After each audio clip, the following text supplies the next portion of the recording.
Boa noite, irmãos.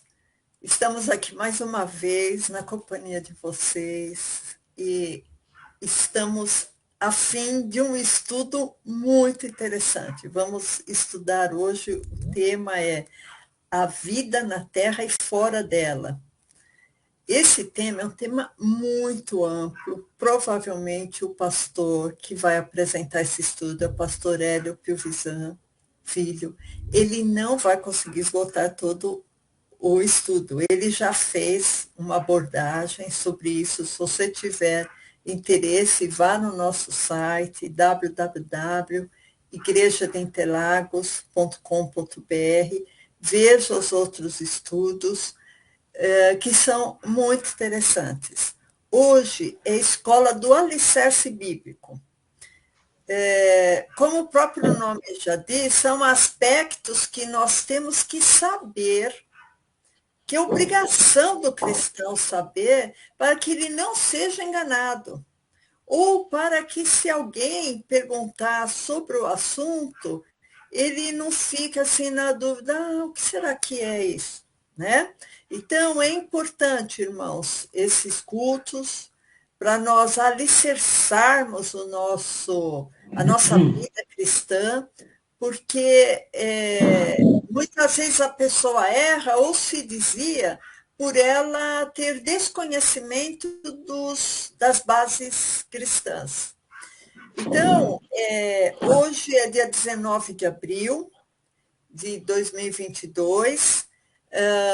Se você gostou do estudo, passe para outras pessoas. Temos cultos quintas-feiras, essa quinta-feira vamos ter quinzenalmente, e no domingo, às 6 horas da tarde, para você participar. Você entra no nosso site, você vai ver o horário dos cultos e é só clicar no botãozinho da direita em cima, escrito ao vivo. Tá? Você é nosso convidado, que Deus possa abençoar. Nós vamos fazer só uma pequena oração para a gente passar a palavra para o pastor Hélio. Amém? Senhor Jesus, nós te somos gratos, Senhor, pela oportunidade que temos de mais uma vez, Senhor, ouvir da tua palavra, participar da tua palavra, Senhor.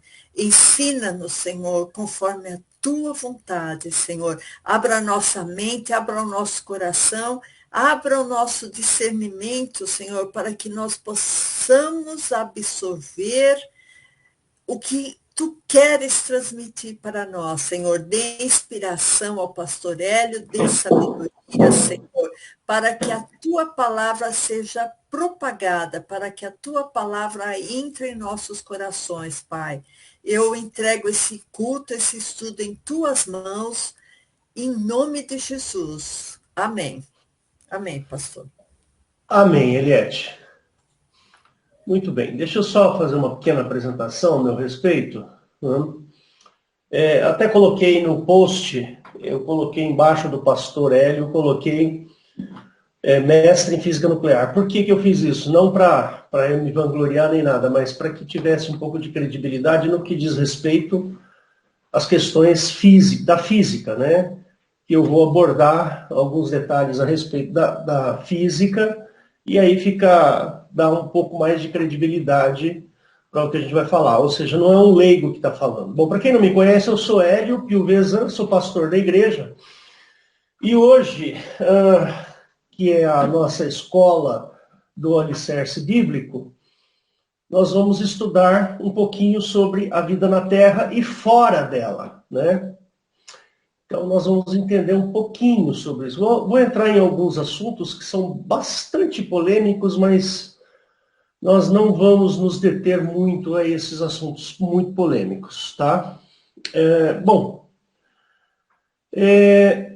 O propósito desse estudo é trazer para você argumentação, né? Você, como crente, você como uma pessoa que ama a Deus, você precisa estar preparado para responder perguntas incômodas, né? Perguntas que, às vezes, a gente acha um pouco incômodo, e que você dê respostas à altura, que você dê boas respostas, não respostas vamos dizer assim, rasas, né?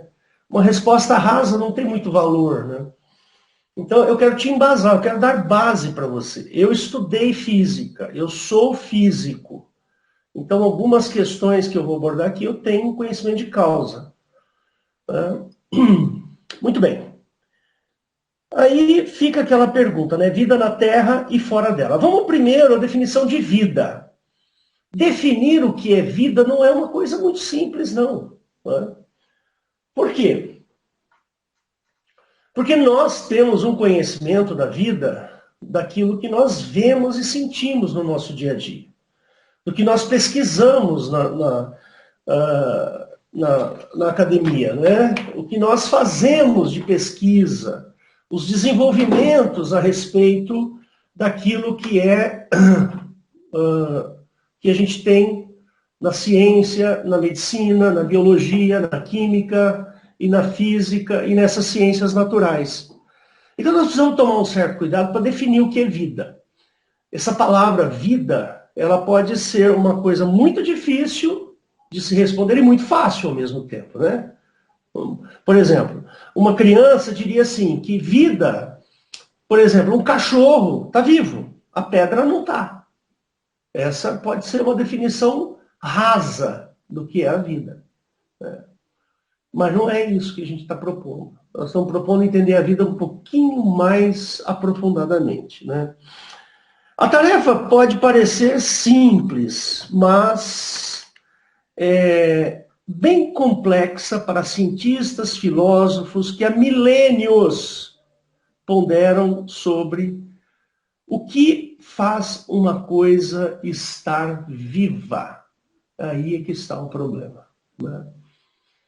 Eu, como pesquisador, cientista, agora não exerço mais esse papel de cientista, mas já fui. Falar aquilo que é vida é uma coisa meio complicada. Por exemplo, quais são os elementos que tornam uma pessoa viva e uma pessoa morta? Um animal vivo e um animal morto. Então, a gente começa olhando assim, um animal vivo, o coração bate, ele respira, né? Ele sente. Uma pessoa viva, ela faz digestão, o sangue corre pelas veias, as glândulas produzem lá os compostos químicos. Existe uma coisa chamada metabolismo, que é um negócio bastante interessante, ou seja, é a maneira como as suas células, as células do seu corpo, respondem a um processo biológico. Então, por exemplo, chegou lá na sua célula uma proteína, ela vai consumir aquela proteína, ela vai adquirir aquela proteína. Então, isso a gente chama de metabolismo. Né? Até aqui, quem falou aqui no começo foi a Eliette. A Eliette, ela é médica, se ela quiser me interromper para ajudar nessas questões, você pode ficar à vontade, viu, Eliette? E aí você me ajuda. Então, o metabolismo é isso, é a maneira como o nosso corpo responde ao consumo e ao uso dos alimentos, daquilo que nos alimenta. Né? Então, tem algumas pessoas que têm um metabolismo muito rápido, outras pessoas têm um metabolismo muito lento, né? E assim por diante. Ou seja, consome muito rapidamente aquilo que é apresentado para a célula, ou então consome lentamente, e assim por diante. Então, é difícil definir o que é vida. Né? Tanto é que no passado, né, eles chamavam de fagulha vital. A gente já vai ver isso daqui a pouco. Né? Os grandes intelectuais como o grego, Aristóteles e até mesmo um cosmólogo muito bacana, que eu gosto muito dele, que é o Carl Sagan, eles se debruçaram muito sobre esse problema. Né? E até hoje não existe uma definição clara, né? Uma definição que agrade a todos eles. Né? Vida é um negócio difícil de definir. Né? Literalmente falando, né? Ainda não temos um significado para a vida. E a definição fica ainda mais difícil nos últimos 100 anos. Porque nos últimos 100 anos nós tivemos um desenvolvimento da ciência, principalmente no que diz respeito às questões microbiológicas, muito intensa, né? Desde que se inventou, por exemplo, os antibióticos, né? Desde que se inventou os remédios, e os cientistas eles apresentam para uma célula uma determinada substância, e essa substância ela é absorvida para a célula, ou pelo organismo, ou por um conjunto de situações, aí eles veem a resposta sobre aquela apresentação, e aí eles percebem coisas que vão acontecendo, vão anotando e vão tirando conclusões, né? É assim que se faz experimentos com determinadas moléculas que se usam na medicina. Então, por exemplo, como é que a pressão sanguínea funciona? Ela funciona mediante os canais de potássio e não sei o que, isso e aquilo. Bom, se eu inventar um remédio que vai mexer nesses canais de potássio, isso e aquilo, eu posso ter uma redução, então, da pressão sanguínea, né? E assim vai, quer dizer, é pela experiência e pela observação, é assim que se faz a ciência, né? Então, mas não é fácil. Nos últimos 100 anos, à medida que a ciência foi melhorando, que a ciência biológica, a ciência química e a ciência física, essa física mais para o final, ela ajuda a entender como é que funcionam os mecanismos biológicos, né? As absorções, as excreções, os consumos, as reproduções celulares e assim por diante, né? Aí depois, um pouquinho mais para frente, descobriu-se a existência dos vírus. E como é que funcionam os vírus? Um vírus é um organismo vivo, não é um organismo vivo? Como é que funciona? E na década de 50 ou década de 60, descobriu-se o DNA. Olha, o DNA foi uma descoberta tremenda. Por quê? Porque começou-se a entender que as características de um determinado organismo biológico, elas estão contidas num código de informação dentro do centro de uma célula, que a gente chama isso de DNA e RNA. Então, por isso que ficou difícil definir o que é vida. Quem tem DNA é um organismo vivo, quem não tem não é um organismo vivo. Não é uma boa definição. Existem organismos que não têm DNA e têm RNA e é considerado organismo vivo. Então ficou difícil definir o que é vida. Eu estou fazendo todo esse preâmbulo para você entender como é que funciona algumas questões de algumas perguntas incômodas, né? Então, até o século XIX, prevalecia a noção de que a vida era especial graças à presença de uma alma intangível ou uma fagulha vital. Percebe? Quando não se tinha muita certeza, então vamos inventar, né? Vamos inventar alguma coisa aí para a gente poder dizer que aquilo está vivo ou não, né? Tem até um fato muito interessante, isso posso falar porque é da física, né? Tem uma dupla chamada Michelson-Morley, são uma dupla de cientistas, né? Do começo do século XX, que eles tentaram provar que existia uma substância chamada éter lá no espaço sideral, no espaço entre os planetas e as estrelas. E eles fizeram um experimento muito interessante. Eu não vou explicar aqui para vocês, mas se você quiser depois, é Michelson-Morley. Né? Um chama Michelson e o outro Morley. Esses dois caras inventaram um sistema para tentar entender ou provar a existência do éter. O éter é uma substância etérea que fica lá no espaço sideral. E eles conseguiram provar justamente o contrário, que essa substância não existia.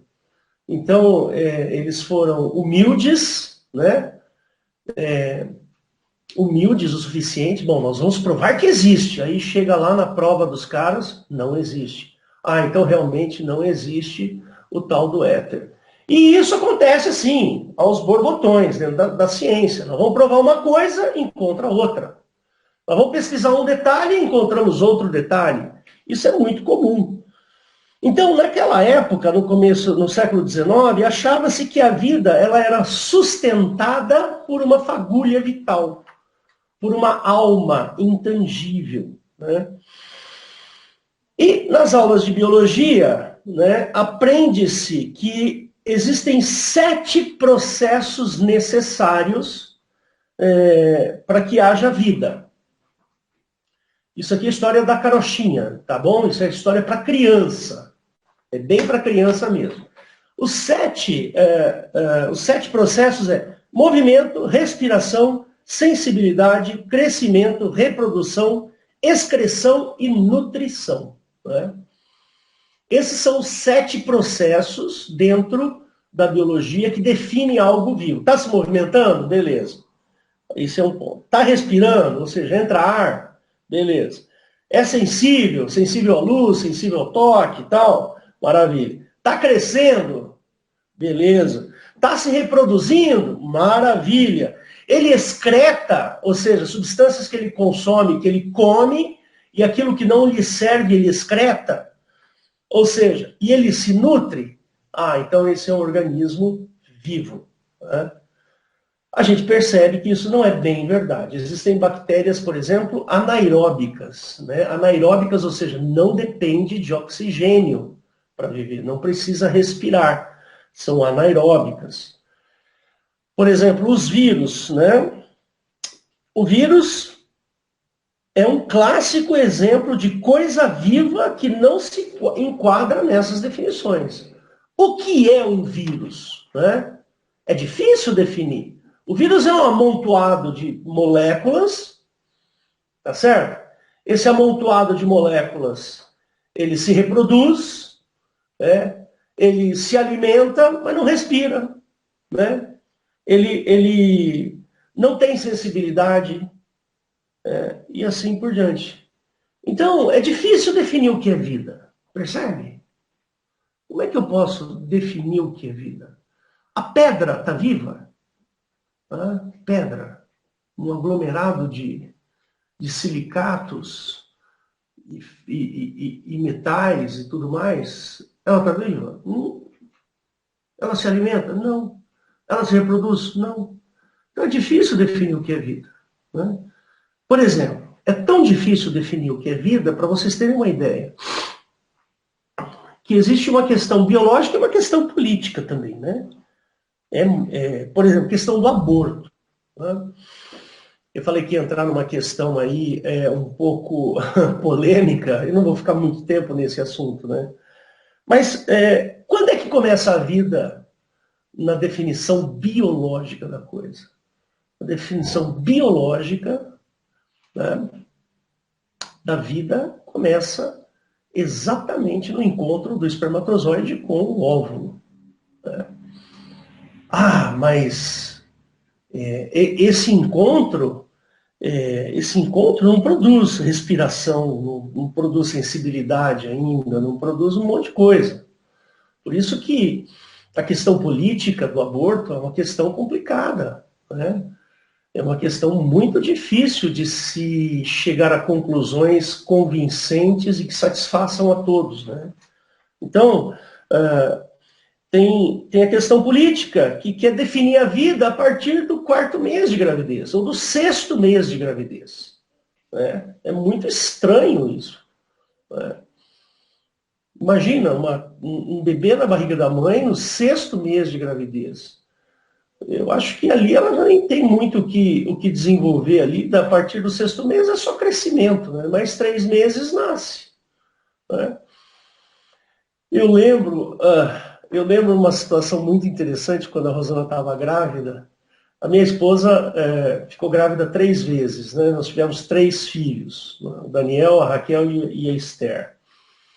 E eu lembro que quando ela estava grávida do Daniel, ali no final da gravidez, não sei quando isso acontecia, ela reclamava assim, ela falava assim, eu tenho uma espécie de uma batidinha aqui dentro da minha barriga, um tum, tum, tum, tum, tum, tum, tum, tum. Fica batendo assim, sabe? Eu não sei o que é, eu não sei o que está acontecendo. Lógico, a gente era, né, marinheiro de primeira viagem na questão da paternidade, né? Aí nós fomos ao médico, aí a médica falou assim, não, sabe o que é isso? É que o bebezinho está treinando a respiração. Então, quando ele treina a respiração, dá a impressão que ele está batendo em você. Então, é o treino de respiração dele. Ele vai precisar treinar, fazer os movimentos de respiração, para quando ele sair da sua barriga, ele poder fazer o movimento da respiração. E assim vai. Né? É um terreno muito perigoso esse, definir o que é vida. Percebe? É muito perigoso.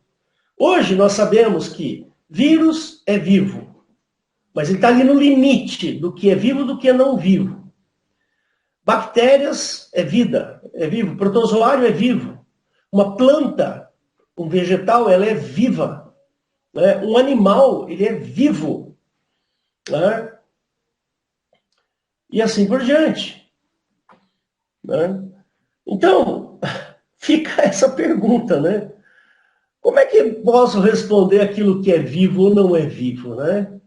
É muito difícil. Então a gente tem que estabelecer alguns padrões, algumas coisas a gente tem que definir para a gente poder dar continuidade a esse assunto que nós vamos falar aqui.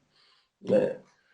Muito bem, uma vez que a gente não tem essa definição clara, mas a gente sabe mais ou menos o que é vida, né? Eu vou tentar responder aqui algumas perguntas difíceis de serem respondidas e vamos analisar um pouquinho a respeito disso. Né? Existe vida fora do planeta Terra? Né? Responder essa pergunta exige um pouco de paciência. Tá? Não é uma resposta muito simples, não. Percebe? E aí? A gente sabe que tem vida no planeta Terra, mas vida fora do planeta Terra a gente não sabe. Não dá para saber. Né? Antes da gente continuar, eu queria ler um texto bíblico aqui com você. Que está lá em João. Vou colocar aqui. Eu vou compartilhar com você. Ok.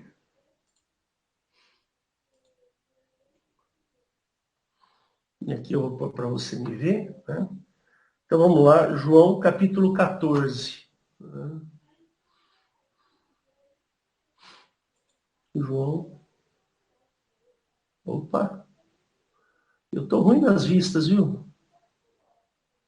O meu computador que está muito lento também. É Eu que está clico. selecionado segundo Coríntios. Mas o meu computador não está muito bom, sabe, Eliette? Eu clico assim em cima de João e não consigo. Não sei Enquanto, se aqui enquanto é o você meu. vê isso aí, eu posso falar alguma coisa sobre vida? Com certeza. Sobre aborto, é uma situação realmente muito discutível, porque existe a parte política, né, que sempre torce para definir vida como uma criança que nasceu, às vezes, uma criança que chorou, é aquela que teve vida. Mas a gente sabe que o embrião, a partir da terceira semana, já tem sensibilidade, porque ele já tem o seu sistema nervoso funcionando. E a partir de 5 semanas já é detectado vida através do ultrassom pelo batimento cardíaco fetal, né? Então, desde a junção dos elementos genéticos do homem e da mulher, já existe um potencial de vida lá. Então, quando uma pessoa quer adiar esse conceito de vida para um feto, ou um embrião, ou um feto, na verdade, eles querem arbitrar sobre a vida de um terceiro, né? E não como eles dizem que o feto é um prolongamento do corpo da mãe e ela dispõe como quer. Isso nós não concordamos, o feto ele é um elemento vivo que tem vida independente do corpo da mãe, ele não pertence ao corpo da mãe. Agora, vamos ao outro extremo. O que é falar sobre a terminalidade da vida, né? Então, por exemplo, uma pessoa que está em coma é uma pessoa que ela não respira sozinho, ele não se alimenta, não se nutre sozinho, às vezes ele nem excreta sozinho, ele precisa de algumas manobras terapêuticas, tipo uma diálise, para ter uma excreção, né, de uma ureia ou de uma creatinina. Então, costuma-se definir vida quando a pessoa está, por exemplo, em coma ou idosa, até ela ter atividade neurológica, né? Ela pode, inclusive, estar com o coração batendo, mas para a ciência, quando cessou a atividade neurológica, cessou a vida, né? Mesmo que ainda tenha ou respiração espontânea ou coração batendo. Então, a ciência ela é muito mutável nisso, né? Então, o conceito de vida realmente é um conceito muito discutível. Era isso. Ok, muito bem. Tá vendo como é difícil definir o que é vida, né? É muito complicado, né? Mas vamos voltar aqui. Então, eu estava falando para vocês, né? João capítulo 14, ele fala assim. Bom, nós vamos ler até o 14, tá? E precisamos tomar um certo cuidado com esse texto. Esse texto ele é muito revelador no que diz respeito à pessoa de Cristo, né? Mas vamos lá. Não se turbe o vosso coração. Credes em Deus, crede também em mim. Na casa de meu pai há muitas moradas. Se não fosse assim, eu vou-lhe teria dito. Vou preparar-vos lugar.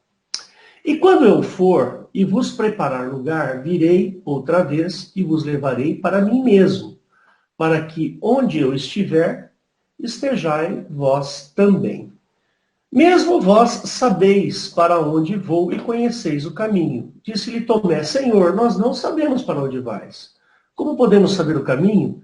Disse-lhe Jesus, eu sou o caminho e a verdade e a vida. Ninguém vem ao Pai senão por mim. Se vós me conhecesseis a mim, também conheceríeis ao meu Pai. E já desde agora o conheceis e o tendes visto. Disse-lhe Felipe, Senhor, mostra-nos o Pai, o que nos basta. Disse-lhe Jesus, eu estou há tanto tempo convosco e não me tendes conhecido, Felipe. Quem vê a mim, vê o Pai. E como dizes tu, mostra-nos o Pai? Não credes tu que eu estou no Pai e que o Pai está em mim? As palavras que eu vos digo, não as digo de mim mesmo, mas o Pai que está em mim é quem faz as obras. Crede-me que estou no Pai e o Pai em mim. Crede-me, ao menos por causa das mesmas obras. Na verdade vos digo que aquele que crê em mim também fará as obras que eu faço, e as fará maiores do que estas, porque eu vou para o meu Pai. E tudo quanto pedirdes em meu nome, eu o farei, para que o Pai seja glorificado no Filho. Se pedirdes alguma coisa em meu nome, eu o farei. Esse texto é polêmico por causa disso aqui. Ele é polêmico por causa disso aqui. Na casa do meu pai há muitas moradas, né? Então, existe uma polêmica aqui, dizendo que essas muitas moradas aqui, né, é justamente uma vida abundante, né, fora do planeta Terra. Mas não é isso que Jesus está falando. E eu garanto para você que não tem nada a ver. Por quê? Por que não tem nada a ver? Eu vou te explicar em alguns segundos. Espera aí. Deixa eu fechar aqui, interrompe. E vamos lá. E aí você me vê aqui. Bom, a Bíblia, ela trata da vida fora do planeta Terra? Não. De jeito nenhum. Outra pergunta interessante que nós precisamos responder com cuidado. A Bíblia, ela é fundamentalmente sobre a relação entre Deus e o homem. É disso que a Bíblia trata. A Bíblia não é um livro científico, embora ela tenha ciência. A Bíblia ela é um livro espiritual. É um livro, um tratado que visa justamente facilitar essa comunicação entre Deus e o homem. Tá? Fazer com que o conhecimento da existência de Deus faça, né, que esse conhecimento se faça de maneira plena. Esse é o objetivo da Bíblia. O objetivo da Bíblia não é provar a existência de vida fora do planeta e nem provar a existência de Deus. A Bíblia não precisa provar que Deus existe, né? Jesus não precisa provar que Deus, o Pai, existe. Ele fala assim, olha, se você vê a mim, quando você me ver, você está vendo o Pai. Né? Então, você vai ver que tudo que eu faço, eu não faço de mim mesmo, mas o Pai faz. Eu faço as obras do Pai. Né? Ou seja, tudo que Deus, o Pai, faz, eu faço. Jesus diz isso. Né? Então, veja só. A Bíblia não precisa. A Bíblia trata fundamentalmente das questões humanas e divinas, não das questões de alienígenas. Isso tem que ficar claro aqui conosco. Alguns tentam, através de interpretações erradas, errôneas, utilizar textos para justificar a existência de outras civilizações em outros planetas. Por exemplo, esse que a gente acabou de verificar. Né? E tem mais, eu vou ler aqui, não vou abrir os textos, porque senão vai ficar muito longo esse negócio. Né? Mas, ó, João 14, 2 e 3, 1 Coríntios 4, 9, Apocalipse 3, 12, Apocalipse 21, 2, Apocalipse 21, 10. Todos esses versículos, eles podem ser utilizados de maneira a tentar se provar a existência de vida fora do planeta Terra. Mas não é isso que a Bíblia está fazendo. Ela não tem essa intenção, tá bom? Não se pode associar milagres ou fenômenos, né, não naturais à existência de vida extraterrestre. E eu provo para você daqui a pouco que não dá para fazer isso. Nós vamos analisar agora sob a ótica da ciência essa questão toda. Né? E eu tenho autoridade para falar disso. Eu tenho autoridade para falar. Bastante autoridade. Eu sou mestre em física nuclear. Então, a partir de agora, eu vou mostrar algumas coisas para você que você vai, vamos dizer assim, se arrepiar com o que eu vou te falar. Tá certo? Eu não sei se você viu no post que eu coloquei, na chamada, né? Eu coloquei uma imagem da Via Láctea. A Via Láctea é esse aglomerado de estrelas que existe e aonde nós estamos incluídos. Né? Chamado de via do leite, né? ou estrada do leite. Né? Por quê? Porque ela deixa um rastro esbranquiçado no céu, né? Como se fosse uma rua, né? Esbranquiçada no céu. Chamaram, não sei a origem desse nome, Via Láctea. Né? Mas a Via Láctea ela é um aglomerado de estrelas. Né? O céu, quando você vê à noite, quando você olha o céu à noite, você vê um monte de objetos cintilantes, que a gente chama de estrelas, mas às vezes não é estrela. Às vezes são aglomerados de estrelas. Elas estão tão distantes, que elas, a essa distância, dá-se a impressão de ser um corpo só, mas às vezes são vários corpos. Para a gente observar se é um corpo só, nós vamos ter que usar um aparelho, normalmente um telescópio, para poder enxergar aquilo lá. Né? Então, eu queria colocar aqui para você, eu vou procurar aqui na internet, a Via Láctea, um desenho da Via Láctea. Via Láctea. Vou pegar uma imagem da Via Láctea e vou mostrar ela aqui para você. Um desenho aí, um desenho comum e simples da Via Láctea. Tá? Espera só um minuto. Eu sou meio tosco aqui no computador. Tá? Eu não sou muito bom E o meu computador está com algum problema também, ele não está bom. Aqui. Vamos pegar esse caso aqui. Eu vou colocar aqui para vocês verem.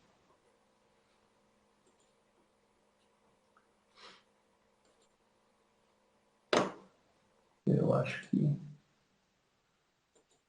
essa daqui, compartilhar. Então você está vendo aí um desenho da Via Láctea, né? Uma representação. Isso não é uma foto. Estão enxergando ou não? Estou enxergando. Ótimo. Então tá aí. Esse é um desenho da Via Láctea, né?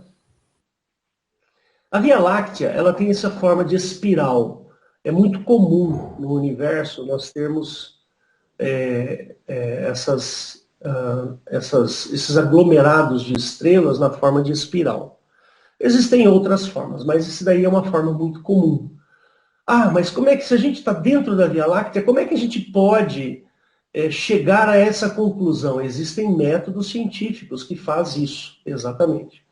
O planeta Terra, ele está num dos braços dessa Via Láctea. Né? Não sei se vocês perceberam aqui, tem um braço, tá certo? E esse aqui é o outro braço da Via Láctea. A Via Láctea tem dois braços, tá vendo? E o Sol fica aqui, né? Então, se a gente observar, o Sol está aqui. A distância que existe deste ponto da Via Láctea até esse ponto da Via Láctea é uma distância brutal, mas extremamente grande. Não dá para falar isso em quilômetros, percebe? A gente costuma usar uma unidade de medida chamada ano-luz. O que é um ano-luz? Um ano-luz é como se você estivesse dentro de uma nave espacial, viajando na velocidade da luz por um ano. Essa é a distância percorrida por um ano-luz. A distância daqui até aqui na Via Láctea são 100 mil anos-luz. Por exemplo, se o Elião quisesse, né, fazer aí uma travessia da Via Láctea, eu teria que viajar durante 100 mil anos na velocidade da luz para chegar do outro lado. Percebe? É muita coisa. Né? Não dá. Ninguém consegue ficar 100 mil anos dentro de uma cápsula. Aí você poderia falar assim, mas e se eu viajar mais do que a velocidade da luz, não daria? Pois é, a velocidade da luz ela é um limite do universo. Nada pode viajar acima da velocidade da luz. Percebe? Não existe nenhum tipo de viagem que a gente consiga fazer acima da velocidade da luz. Então não dá, não existe um propulsor ainda hoje, nem perto da velocidade da luz. A gente não está nem ali a 1% da velocidade da luz. As velocidades que a gente consegue viajar hoje com essas naves espaciais que vão para o espaço é em torno de, no máximo, aí, eles conseguem 40 mil quilômetros por hora. 40 mil quilômetros por hora não é nada em relação à velocidade da luz. A velocidade da luz é 300 mil quilômetros por segundo. Percebe? Então, é uma distância inimaginável. Percebe? Agora, imagina no universo todo. O universo todo, a próxima galáxia que está aqui, ó, daqui para cá, ó, daqui para cá tem uma outra galáxia para lá. Percebe? Ela está a 1 milhão de anos-luz de distância da gente. A próxima galáxia mais perto tem 1 milhão de anos-luz. Percebe? Então, para eu poder sair da Terra e chegar nessa outra galáxia, eu precisaria viajar 1 milhão de anos na velocidade da luz para chegar lá. Percebe? Então, a velocidade da luz, ela é um limite fundamental da física. Percebe? É fundamental. Nada pode viajar. Bom, nessa imagem que vocês estão vendo, aquela é uma imagem muito bacana, muito interessante, né? Tudo isso que você está vendo aqui, ó, são estrelas, podem ter planetas, pode estar cheio de planeta aqui. Aqui, ó, está cheio de estrelas, tem muito gás no meio disso tudo, percebe? Aqui no centro da Via Láctea tem um buraco negro Não pense vocês, por favor, que buraco negro é algo espiritual, tá? Um buraco negro, irmãos, na realidade é uma estrela, né, que chegou no seu fim de vida. Ela se transforma num buraco negro, que tem uma física muito especial. Eu demoraria algum tempo para explicar para vocês o que é um buraco negro. Mas o que acontece, queridos? Acontece que, na ficção científica, eles usam esses termos que eu estou usando com vocês aqui, ano-luz, buraco negro, o centro da Via Láctea. Eles usam todos esses termos para fazer filmes. E esses filmes, eles acabam permeando o inconsciente da gente, achando que determinadas coisas que a gente acha comum em filmes também é comum na vida real. Por exemplo, a existência de ETs. Percebe? Eu vou dar um exemplo aqui para vocês com relação à existência de ETs. A luz, ela viaja a uma velocidade muito grande, porém ela demora, dependendo da distância. Ora, se eu tivesse, por exemplo, aqui está onde nós estamos, aparentemente onde nós estamos, você está vendo aqui, né? Vamos supor que aqui, ó, nesse pontinho aqui, tivesse uma estrela. A distância que eu tenho, se a distância total daqui até aqui é 100 mil anos, vamos imaginar que aqui eu tenha 10 mil anos-luz aqui, ó. 10 mil anos-luz da Terra, do Sol, até esse pontinho aqui. Imagina aí, 10 mil anos-luz. Suponha que aqui nesse pontinho tenha um planeta. E aqui nesse pontinho tem um planeta habitado. Imagina que tenha vida, imagina que tenha ETs. Vamos exercitar aqui a nossa imaginação. Vamos lá. Vamos imaginar que nesse pontinho que eu mostrei ali para vocês, tenha um planeta. E esse planeta tenha algum tipo de vida inteligente. E essa vida inteligente, ela é bastante inteligente como nós. Aí, eu pego um telescópio, aqui da onde eu estou, perto do Sol, e miro nessa estrela, né? E aí, quando eu miro nessa estrela, imagina que eu consiga mirar dentro do planeta que essa estrela tem. E lá, agora eu quero que você olhe aqui para mim, ó. Vou interromper aqui só um minutinho, só para você dar um pouco de risada, junto comigo. Tá certo? Espera aí. Cadê? Estou mais perdido aqui que cachorro em dia de mudança. Ah, achei. Vamos interromper aqui. Então volta aqui comigo. Aí você olhou lá naquele planeta lá. Aí você olhou naquele planeta e viu um ET. Aí esse ET está dando tchauzinho para você assim. Dando um sorriso, dando tchauzinho. É só uma brincadeira, tá, gente? Aí eu pergunto para você, se a distância do Sol até aquele planeta é 10 mil anos-luz, quando é que esse ET deu tchauzinho para mim? Quando foi? Foi há 10 mil anos atrás. Porque a luz saiu daqui, demorou 10 mil anos para chegar até aqui. Percebe? E eu recebi essa luz e eu olhei para ela. E eu vi um ET dando tchauzinho para mim. Ou seja, esse ET que estava aqui, deu tchauzinho para mim há 10 mil anos atrás. 10 mil anos. Sabe o que é isso? É muito tempo. Aí eu dou um tchauzinho para ele. Quando é que esse meu tchauzinho vai chegar aqui? Vai demorar 10 mil anos para ele receber a resposta. Percebe? Então, queridos, viagem, né, de viagens espaciais é uma coisa extremamente complicada. Extremamente complicada. Não é uma coisa simples como é em Star Wars, Star Trek e outros filmes, né, onde você viaja acima da velocidade da luz. Né? Não existe isso, não dá, nós não temos tecnologia e nem conhecemos algo que esteja viajando acima da velocidade da luz. Tudo bem, vai que um dia alguém acha aí, faça algum experimento e consiga, né, fazer esse tipo de coisa. Existem muitas teorias, por exemplo, teoria do buraco de minhoca, né? que também não é uma teoria muito consistente, é uma teoria que existe, porém não dá para saber muita coisa sobre isso, a teoria do buraco de minhoca, né? O wormhole que eles chamam. Um dia eu explico para vocês. Percebe como que para você receber um visitante de fora aqui no planeta Terra, esse visitante teria que estar muito perto da gente. Percebe?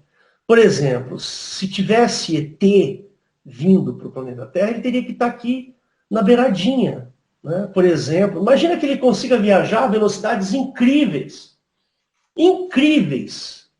Só para você ter uma ideia, a estrela mais perto do planeta Terra, que não é o Sol, ela fica a 4 anos-luz de distância. Então imagina que lá tenha, nessa estrela, essa estrela mais próxima do planeta Terra, é Alpha Centauri, essa estrela tenha um planeta habitado por ETs. Eles teriam que viajar durante 4 anos na velocidade da luz para chegar aqui. Percebe? Então, gente, por favor, não confunda ficção científica com realidade. Percebe? Não dá. Nós não podemos fazer essa confusão. Percebe? Existem programas de televisão que gostam de trazer esse tipo de confusão para a gente. Tem programas aí, tem esses programas que tem essa, vamos dizer assim, essa aura de ciência, né? Tipo History Channel, dá a impressão de ser uma coisa, né?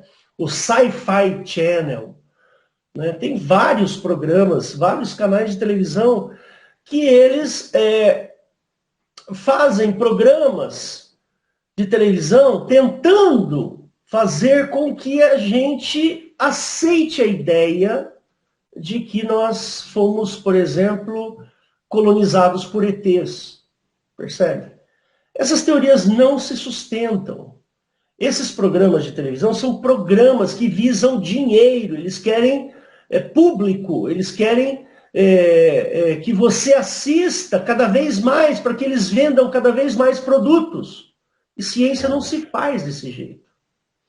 Né? Então, olha, não confunda ciência com ficção científica. Na ficção científica eu posso fazer qualquer coisa. E eu adoro assistir filmes de ficção científica, gente. E eu assisto por diversão. Não para ficar tirando sarro. Aquilo lá tá errado. Ele fez aquilo, ele fez aquele outro. Não, irmãos, de jeito nenhum. Eu gosto de assistir porque eu acho bacana, eu gosto, me atrai. Né? Eu estou assistindo uma série agora chamada Halo. Halo, H-O-L-O. H-A-L-O, Halo. Né? Assisti 2 capítulos e estou achando bacana. Eu gosto de ver viagens espaciais. Mas tem muito erro de física, mas eu não posso ficar me importando com isso. Percebe? É ficção. Ficção a gente tem que se divertir. Agora, o que a gente não pode achar é que esses canais de televisão são canais de ciência, porque não são de ciência. Não pense você que History Channel, né, canal Descoberta, canal isso, canal aquilo, esquece, isso aí não é ciência, tá bom? E olha, eu vou dizer uma coisa para vocês. A ciência, ela não trabalha com crença. Alguém pode chegar para você e falar assim, Hélio, você acredita que existe vida fora do planeta Terra? Não é uma questão de crença. Então a pergunta está errada. Ela não é essa a pergunta que tem que ser feita. Existe evidências de que tem vida fora do planeta Terra? Não existe. Existe a probabilidade de ter vida fora do planeta? Existe. Então são 2 respostas que eu tenho para te dar. Existe evidências de que tem vida fora? Não. Não existe evidência alguma. Existe probabilidade de existir vida fora do planeta Terra? Sim, existe a probabilidade de ter. Percebe? Agora, essas 2 respostas, elas estão distantes uma da outra. O fato de ter probabilidade não significa que exista. E o fato de eu não ter evidências não significa que não exista. Percebe? Então a gente tem que ser parcimonioso, a gente tem que ser cuidadoso para não falar besteira. Eu entendo, do lado espiritual, que essas aparições, por exemplo, você vai lá em Varginha, teve aparição de um ET, teve aparição do ET de não sei o que, o ET de Varginha, teve lá em Roswell, nos Estados Unidos. Gente, tudo isso é comércio. Se aparecer um ET para você, você expulsa, porque é demônio. Deu para entender? É demônio. Se aparecer, se surgir um ET, um ser, apareceu um ET aqui, voando, flutuando na sua... expulsa que é demônio. Porque não temos evidências da presença de ETs. Nenhuma evidência. Percebe? Então isso tudo que se fala por aí é balela. É blá, blá, blá. É para vender coisas, para fazer comércio. Eu gostaria de conhecer Roswell, de tanto que se fala em Roswell, mas eu sei que aquilo tudo é um teatro. É um grande teatro. Percebe? Irmãozinho, se arme com essas informações que eu estou te dando. Não é uma informação de uma pessoa qualquer, não. Tá? Se arme com essas informações. Não é possível hoje saber se existe vida fora do planeta. Nós não encontramos nenhuma evidência. Nenhuma. Nada. Zero de evidência. Percebe? Então, vamos com calma. A probabilidade? Sim, existe probabilidade. Você quer ver uma coisa que é interessante? Né? O planeta Terra, ele é cheio de vida. Muita vida. Né? Vida é uma coisa fácil de ocorrer no universo. Ocorreu no planeta Terra. É muito fácil, desde que as condições sejam as ideais. Precisa ter água no estado líquido, a temperatura tem que ser razoável, né? Você tem que ter oxigênio, tem que ter carbono e assim por diante. Né? Então, de toda a vida que existe no planeta Terra, quantas são inteligentes? Né? Somente uma. Né? Somente uma, que é o ser humano. Ah, você poderia falar, os golfinhos são inteligentes. Eu nunca vi um golfinho fazendo um foguete e levando outro golfinho lá para fora do planeta. Eu nunca vi um golfinho fazendo uma cirurgia de transplante de coração em outro golfinho. Ou seja, no planeta Terra tem uma vida inteligente, que é o ser humano. Então, a gente pode chegar à seguinte conclusão. Fora do planeta Terra pode ter muita vida, mas inteligente é muito difícil. Percebe? Estima-se que no planeta Terra tenha mais de 40 milhões de espécies diferentes. 40 milhões de espécies. Sendo que a gente só viu 10% até hoje. Nós conseguimos encontrar só 4 milhões de tipos de vidas diferentes.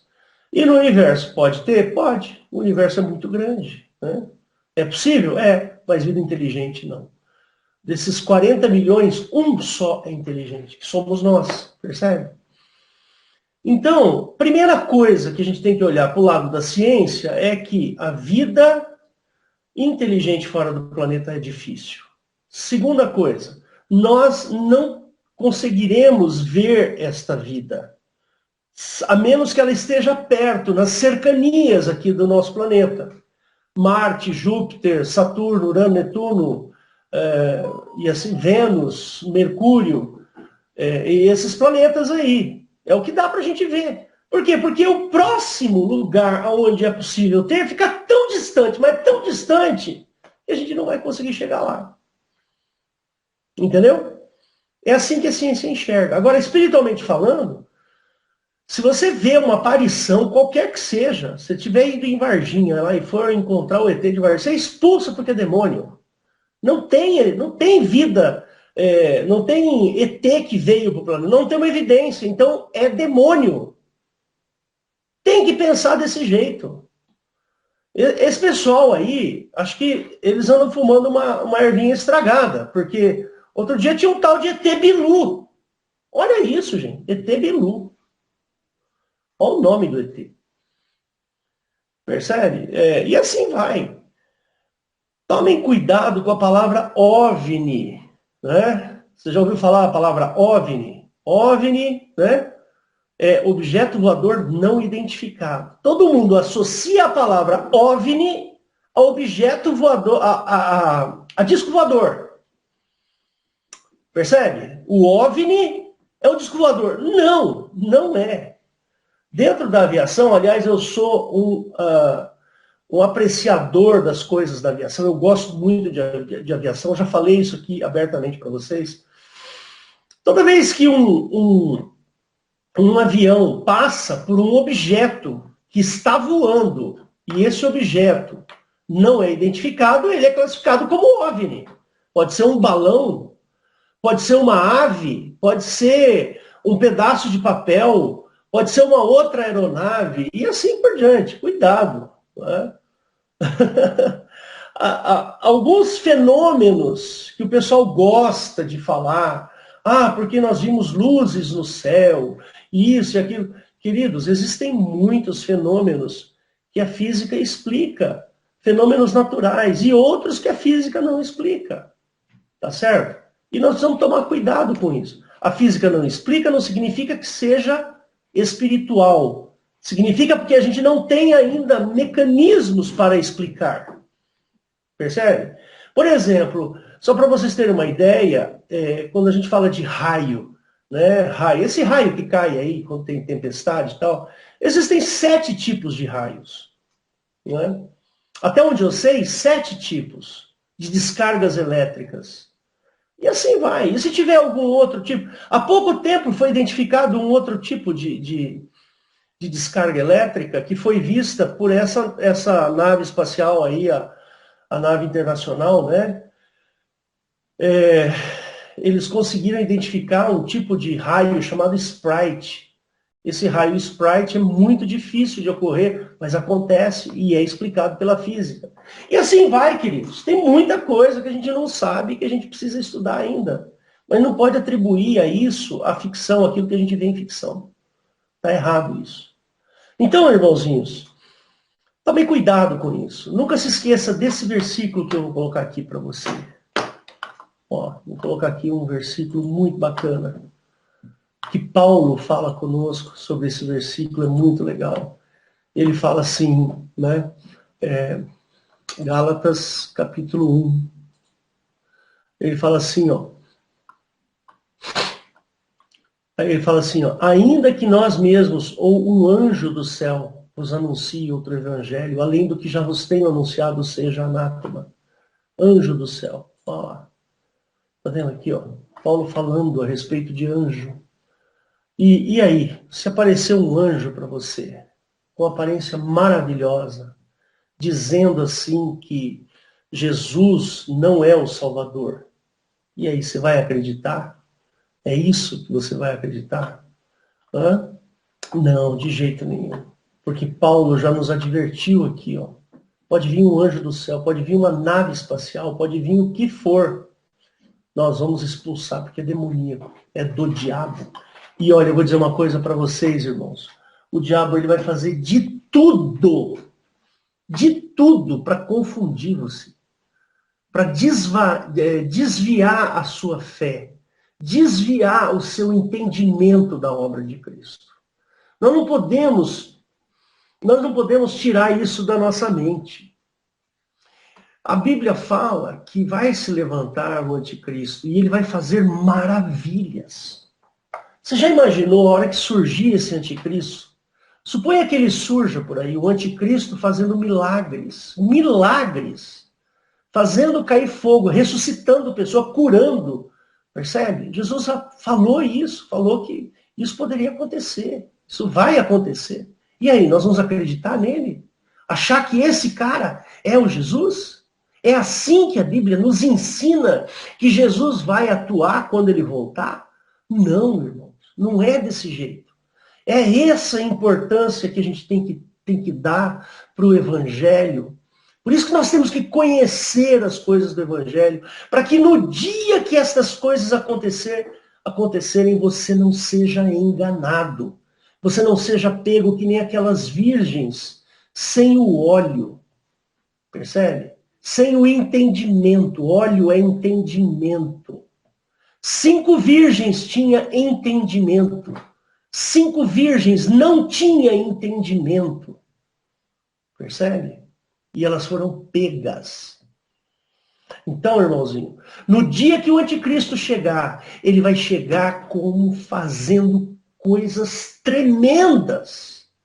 Ele vai curar gente, ele vai fazer cego enxergar. Ele vai fazer gente que anda em cadeira de rosa andar. Ele vai fazer coisas, cair fogo do céu, fazer maravilhas. Mas não será o Cristo. Porque não é assim que Cristo vai fazer quando chegar. Ok, irmãos? Então, eu espero que esta palavra ela consiga te dar argumentação o suficiente para você não ser pego de surpresa. Se aparecer um ET, uma nave espacial no céu, cuidado, irmão, isso é do diabo. Não tem nada a ver com a ciência. Nada a ver. Não confunda ficção científica com ciência. Para você fazer ciência, irmãos, a gente soa aqui, ó. A gente soa. Porque não é fácil. Eu fiquei 4 anos e meio no meu mestrado em física nuclear. Não foi fácil. Estudei muita matemática, irmãos. Estudei muita física. Fiz muita coisa. E eu li muita coisa. Então, cuidado para não ser enganado por alguém que esteja querendo tirar vantagem. Percebe? Cuidado com isso. Tá bom? Então, eu espero que você tenha gostado dessa palestra e que você busque a presença do Espírito Santo sempre. Você gosta de assistir filme? Eu gosto de assistir filmes de ficção. Eu leio, eu gosto de ler livros de ficção. Eu li muitos livros do Isaac Asimov. Sabe, esse tipo de coisa eu gosto. É uma coisa que me atrai. Eu gosto de assistir, mas eu não posso confundir as coisas.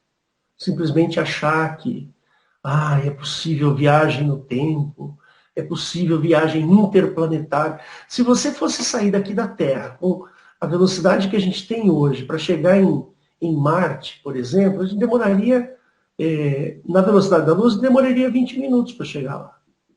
Percebe? 20 minutos. Na velocidade da luz. Só que a gente não consegue chegar na velocidade da luz. A gente tem algumas velocidades que fazem com que a nossa viagem se torne 6 meses.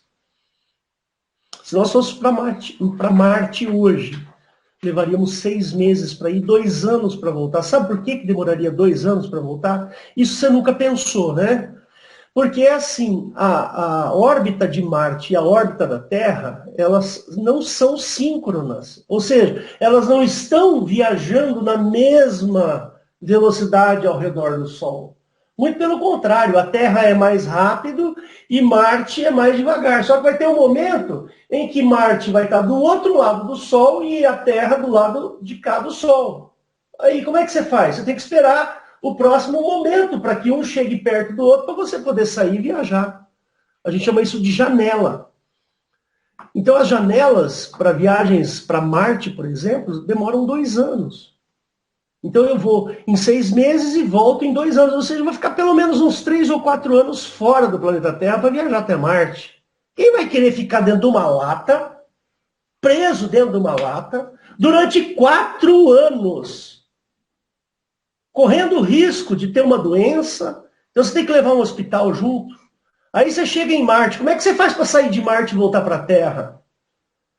Lembre-se que para você sair de dentro de um planeta, você precisa de uma NASA. A NASA precisa estar lá para você ter um foguete para sair de fora do planeta.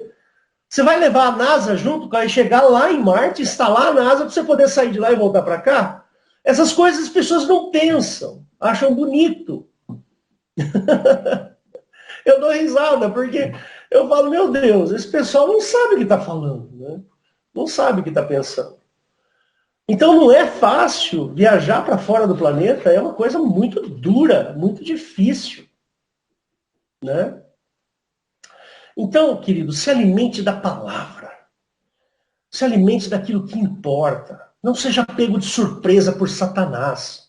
Não seja pego de surpresa pelo diabo, pelo anticristo, pela besta. Não seja pego de surpresa. Tá bom? Então fica aí essa mensagem para você. Deus te abençoe e pense bem sobre essa questão da vida, né? Do que é a vida, questão do aborto. É importante você pensar. Nós não aceitamos o aborto, a legalização do aborto, sob forma nenhuma, de jeito nenhum. A vida pertence a Deus, é de Deus. Ninguém pode tirar a vida de ninguém. Percebe? Tá bom? Então Deus te abençoe, fique na paz do Senhor. E eu vou encerrar a gravação aqui, eu já volto.